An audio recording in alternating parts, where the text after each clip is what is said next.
Hi കൂട്ടുകാരെ, പുതിയൊരു വീഡിയോയിലേക്ക് എല്ലാവർക്കും സ്വാഗതം. അങ്ങനെ ഇനി നിർമ്മല ശിവാനിയുടെ റൂം ക്ലീൻ ചെയ്യാൻ വേണ്ടി റൂമിലോട്ട് കയറുകയാണ് കേട്ടോ. അപ്പോഴാണ് ഇനി സത്യങ്ങളെല്ലാം ഗൗതമിൻ്റെ മുന്നിൽ വെളിപ്പെടുന്ന ആ ഒരു സീനാണ് കേട്ടോ. ഇനി 3-4 എപ്പിസോഡുകൾ കഴിഞ്ഞാൽ നമുക്ക് മുന്നിൽ കാണാൻ പോകുന്നത് കേട്ടോ.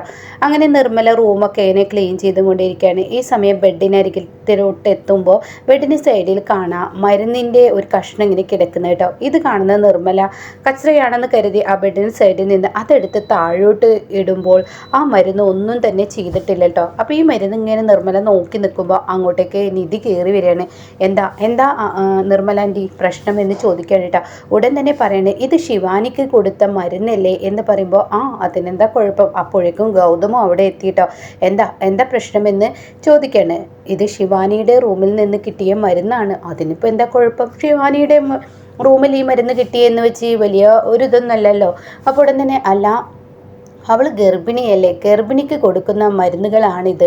ഈ ഒരു മരുന്ന് അവൾ എന്താ കഴിക്കാതിരിക്കുന്നത് എന്ന് പറയുമ്പോൾ നിധി പറയാണ്, അതിപ്പോൾ അത്ര വലുതായൊന്നും പറയാനില്ല. അവൾക്ക് ഭക്ഷണം കഴിക്കാൻ കൊടുക്കുമ്പോൾ തന്നെ അവൾ കണ്ടില്ലേ പ്രോട്ടീനുള്ള ഭക്ഷണങ്ങളൊക്കെ കൊടുക്കുമ്പോൾ അവൾ ഒമിറ്റ് ചെയ്യുന്നത്. അതുകൊണ്ടായിരിക്കും, അവൾക്ക് മരുന്ന് കുടിക്കാൻ കഴിയുന്നുണ്ടാവില്ല. അതുകൊണ്ടായിരിക്കും ഒരു പക്ഷേ പ്രണവിനെ പേടിച്ചിട്ട് അവൾ മരുന്ന് ബെഡിനടിയിൽ തിരികിയിട്ടുണ്ടാവും. പിന്നീട് അവൾക്ക് ഓർമ്മയുണ്ടായിട്ടുണ്ടാവില്ല, അതുകൊണ്ട് കുടിക്കാതിരിക്കുന്നതായിരിക്കും. അത് കേൾക്കുന്ന ഗൗതം അങ്ങനെ ആവുമോ? അങ്ങനെയൊക്കെ തന്നെയാണ്. ഒരു ഗർഭിണിക്ക് പല തരത്തിലും പ്രശ്നങ്ങളുണ്ടെന്ന് പറയട്ടോ. ഈ സമയം നിധി ആണെങ്കിലോ ഈ ബെഡ് ഒന്ന് പൊക്കുകയാണ്. വെറുതെ അങ്ങ് പൊക്കുമ്പോൾ അതിനടിയിൽ ഒരുപാട് മരുന്നുകൾ ഇരിക്കുന്നു കേട്ടോ. ഇത് കാണുന്ന ഗൗതം പറയപ്പോൾ ഞാൻ പറയുന്നത് എന്തായി, അവൾ കണ്ടില്ലേ മരുന്നുകളെല്ലാം ബെഡിനടിയിൽ സൂക്ഷിച്ചിട്ടുണ്ടെങ്കിൽ ഒരു പക്ഷേ അവൾ ഗർഭിണിയല്ലെങ്കിലോ. എന്താ ഗൗതം ഈ പറയുന്നത്? അതെ, അവൾ ഗർഭിണിയല്ല. ആ സത്യം നീ മനസ്സിലാക്കണം നിധി. എങ്ങനെ ഗൗതമിന് ഇതറിയാം? നീ ഒരു കാര്യം ചിന്തിക്ക്. നീ അബോഷനായ 2-ാം ദിവസം അവൾ പറഞ്ഞത് അവൾ ഗർഭിണിയാണെന്ന് വെളിപ്പെടുത്തുന്നു.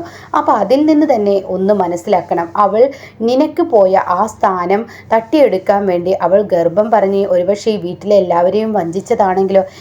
അങ്ങനെയൊന്നും ചെയ്യില്ല. അങ്ങനെയൊക്കെ ചെയ്യും ആ പിശാജ് അതും ചെയ്യും, അതിലപ്പുറവും ചെയ്യുമെന്ന് പറയുന്നു. ഇത് കേൾക്കുന്ന ഗൗതമിൻ്റെ ആ വാക്ക് കേട്ട ഉടനെ നിധി പറയണേ, ഗൗതം അങ്ങനെയൊന്നും ഒരാളെക്കുറിച്ച് പറയരുത്. വെറുതെ ഇങ്ങനെ വായിൽ തോന്നിയത് ഓരോന്ന് വിളിച്ച് പറഞ്ഞു കഴിഞ്ഞാൽ അത് പിന്നീട് നമുക്ക് കുറ്റബോധമാവും. നീ ഒരു കാര്യം ചിന്തിക്കണം. അഞ്ജലിയും ജ്യോതിർമയും കൂടിയാണ് നിനക്ക് ഗർഭമുണ്ടാവില്ലെന്ന സത്യം വെളിപ്പെടുത്തിയത്. എന്നാൽ ഇതിൽ അഞ്ജലി അങ്ങ് നീക്കി ജ്യോതിർമയി മാത്രമായി. അതെങ്ങനെ? അത് നീ ചിന്തിക്കുക. അവിടെ എന്തോ ഒരു കള്ളത്തരം നടന്നിട്ടുണ്ടെന്ന് എനിക്ക് അപ്പം തന്നെ തോന്നി. പിന്നെ നിനക്കൊരിക്കലും കുഞ്ഞുണ്ടാവില്ല എന്ന് പറഞ്ഞ് എല്ലാവർക്കും മുന്നിൽ നമ്മളെ കബളിപ്പിച്ച് എത്രമാത്രം വേദനിപ്പിച്ചു. അതിന് 2 നാളാണ് ഇവൾ ഗർഭിണിയാണെന്ന് പറഞ്ഞത്. അത് കേൾക്കുന്നതിനോട് കൂടിയിട്ട് അങ്ങ് നിധി പറയണ, ശരിയാണല്ലോ ഗൗതം, നീ ഇതൊക്കെ പറയുമ്പോഴാണ് എൻ്റെ തലയിലോട്ട് കയറുന്നത്. ഇതുവരെ എനിക്ക് അങ്ങനെ ഒരു ബുദ്ധി ഉണ്ടായിരുന്നില്ല. നീ പറഞ്ഞപ്പോഴാണ് എനിക്കിത് മനസ്സിലാവുന്നത് എന്ന് പറയുമ്പോൾ നിർമ്മല പറയണേ, ശരിയാണ്, അവള് ഇല്ലാത്ത ഗർഭത്തിന് വേണ്ടി മരുന്ന് കുടിക്കണ്ടല്ലോ എന്ന് കരുതി ഓരോ മരുന്നും അവൾ ബെഡിനടിയിലോട്ട് ഇട്ടിരിക്കുകയാണ്. അപ്പോൾ ഉടൻ തന്നെ നിധി പറയുന്നുണ്ട്, അവൾക്ക് വേസ്റ്റിലിട്ടാൽ പോരെ. വേസ്റ്റിലിട്ട് കഴിഞ്ഞാൽ ഈ വീട്ടിലുള്ള എല്ലാവരും കണ്ടെത്തും. അതുകൊണ്ട് അവൾക്ക് സേഫായ ഒരു സ്ഥലം ബെഡിനടി തന്നെയാണ്. ആരും തന്നെ നോക്കാൻ അവളുടെ റൂമിൽ വരത്തില്ലല്ലോ എന്ന് പറയുമ്പോൾ ഉടൻ തന്നെ ഗൗതമിനോട് നിധി പറയണേ, എങ്കിൽ നമുക്ക് ആ കള്ളത്തരം പൊളിക്കണം, അതിനൊരു വഴിയുണ്ട് എന്ന് പറയണേ. ഇത് കേൾക്കുന്ന ഗൗതം ചോദിക്കും, എന്ത് വഴി? അതൊക്കെയുണ്ട് എൻ്റെ അരികിൽ എന്ന് പറയുന്നുണ്ട് കേട്ടോ. അങ്ങനെ പിറ്റേ ദിവസമായി എല്ലാവരും ഭക്ഷണം കഴിക്കാനിരിക്കുകയാണ്. ഈ സമയം ശിവാനി അങ്ങോട്ടേക്ക് വരുന്നില്ല. അപ്പോൾ ഉടൻ തന്നെ പ്രണവും വരുന്നില്ല. അപ്പോൾ പ്രണവിനെ ഒരു തരത്തിൽ അനുനയിപ്പിച്ച് പ്രണവ് ഇങ്ങനെ സ്നേഹിച്ച് തുടങ്ങുകയാണ് ഈ പറയുന്ന ഗൗതമിനെയും നിധിയെ കേട്ടോ. അവർ തെറ്റുകാരല്ലാന്ന് പ്രണവിൻ്റെ കണ്ണിലൂടെ തന്നെ ശിവാനി തന്നെ തെളിയിച്ച് കൊടുക്കുകയാണ്. ശിവാനിയുടെ പ്രവൃത്തിയിലൂടെ അത് തെളിഞ്ഞു വരികയാണ്.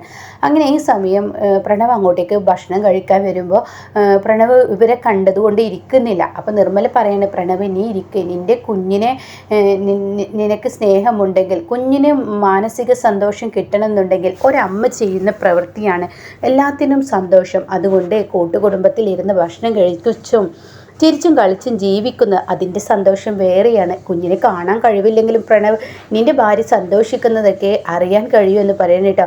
ഇത് കേൾക്കുന്ന പ്രണവ് പറയണം, അങ്ങനെയൊക്കെ ഞാനും വായിച്ചിട്ടുണ്ട്, എന്നാൽ ഇരിക്കും ശിവാനി എന്ന് പറയട്ടോ. ഇതോടുകൂടി ശിവാനി പ്രണവ് ഇവർ പറയുന്ന ഓരോ ആട്ടത്തിനനുസരിച്ച് നീ തുള്ളരുത്. അല്ല, ഇങ്ങനെയുള്ള അറിവുകളൊക്കെ ശിവാനി പ്രായമായ ആളുകളുടെ കേൾക്കണമെന്ന് ഞാൻ പണ്ടേ പറഞ്ഞത് കേട്ടിട്ടുണ്ട്. അതെത്ര സത്യമാണ്. അപ്പോഴേക്കും പാറു പറയുന്നത്, ശരിയാണ് മോനെ, അത് നിനക്കെങ്കിലും അറിവുണ്ടല്ലോ എന്ന് പറഞ്ഞിട്ട് അവിടെ പിടിച്ചിരുത്താണ്. അങ്ങനെ ഈ സമയം ശിവാനിക്കാണെങ്കിലോ നിർമ്മലയും പാറുവും കൂടി പ്രത്യേക തരം ഭക്ഷണം ഉണ്ടാക്കിയിട്ടുണ്ട്. നിർമ്മല കുറച്ച് കടുകട്ടിയായി തന്നെ ചെയ്തിട്ടുണ്ട്. കാരണം നിർമ്മല ചെയ്യാനുള്ള കാരണം ഈ മരുന്ന് കിട്ടിയിട്ടുണ്ടല്ലോ, അതിനൊരു ചെറിയൊരു പരീക്ഷണമൊക്കെയാണ് നടത്തുന്നത്. അങ്ങനെ ശിവാനിക്ക് ഒരു തരം കഞ്ഞിയും അതുപോലെ തന്നെ പയറ് പുഴുങ്ങിയതും മറ്റുള്ള ഭക്ഷണങ്ങളൊക്കെ ഇങ്ങനെ കൊടുന്നു കൊടുക്കുന്നുണ്ട്, പ്രോട്ടീനുള്ള ഭക്ഷണങ്ങൾ മാത്രം.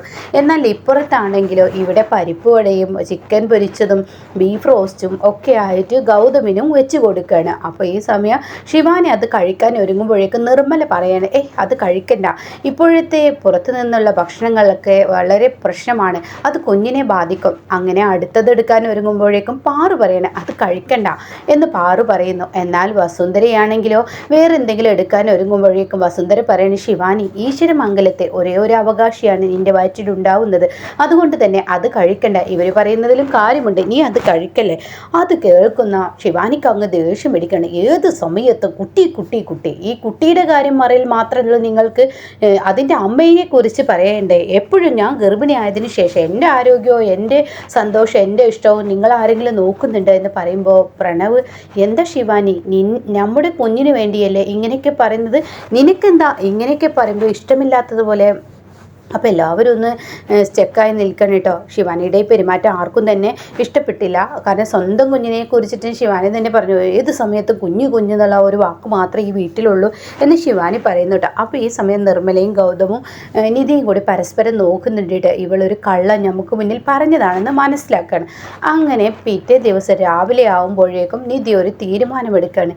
ഈ കണ്ട ദിവസമായിട്ട് പ്രണവ്, നീ എന്താ ശിവാനിയെ ചെക്കപ്പിന് കൊണ്ടുപോകാത്ത, മാസ ചെക്കപ്പൊക്കെ ഉണ്ടല്ലോ, അതൊക്കെ ചെയ്യേണ്ടേ, എന്താ അത് ചെയ്യാത്തതെന്ന് പറയണം. അത് കേൾക്കുന്ന ശിവാനിക്ക് അങ്ങ് ദേഷ്യം പിടിക്കണേ.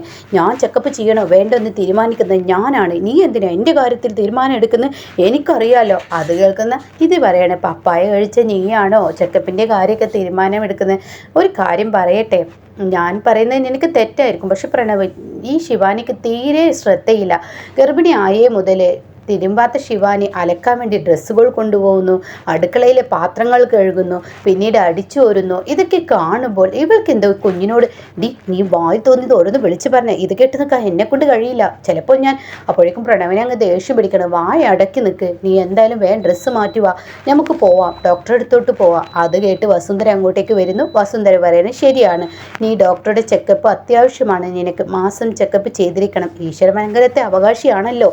അത് കേൾക്കുന്നതിനോടുകൂടി, ഈശ്വര, ഇവർക്ക് അറിയില്ലല്ലോ എൻ്റെ വയറ്റിലൊരു അവകാശമില്ലെന്ന്, വല്ലാത്തൊരു കഷ്ടത്തിലാണല്ലോ, 10 കൊല്ലം ഇരുന്നാലും എൻ്റെ ഈ വയറ്റിലുള്ള കുഞ്ഞ് പുറത്തു വരില്ല, അങ്ങനത്തെ ഒരു കുഞ്ഞാണ് ഞാൻ പറഞ്ഞിരിക്കുന്നതെന്ന് ഇവർ മനസ്സിലാക്കണ്ടേ, ഇല്ലാത്ത ഗർഭത്തെക്കുറിച്ചാണ് ഇവരിങ്ങനെ പ്രതീക്ഷ തരുന്നത് എന്നൊക്കെ പറഞ്ഞിട്ട് ശിവാനി ഇങ്ങനെ പ്രാകുന്നുണ്ട് കേട്ടോ. അപ്പോൾ പിന്നീട് ഡോക്ടറെ അടുത്തോട്ട് പോയ കഥ ഞാൻ ഇതിന് തൊട്ട് മുന്നേ ആയിട്ട് വീഡിയോയിൽ ഇട്ടിട്ടുണ്ടല്ലോ, അപ്പോൾ കാണാത്തവരുണ്ടെങ്കിൽ കണ്ടു നോക്കൂ. എന്തായാലും CK ചന്ദ്രബോസിൻ്റെയും ശിവാനിയുടെയൊക്കെ ഏകദേശം കളികളൊക്കെ ഇനി ഒരു ഒതുങ്ങുന്ന സീനിലോട്ടാണ് ഇനി എപ്പിസോഡുകൾ പോയിക്കൊണ്ടിരിക്കുന്നത് കേട്ടോ. അപ്പോൾ ഇതുപോലെ അപ്കമിങ് റിവ്യൂസ് കേൾക്കാൻ താല്പര്യമുള്ളവർ ചാനലൊന്ന് സബ്സ്ക്രൈബ് ചെയ്ത് സപ്പോർട്ട് ചെയ്യണേ.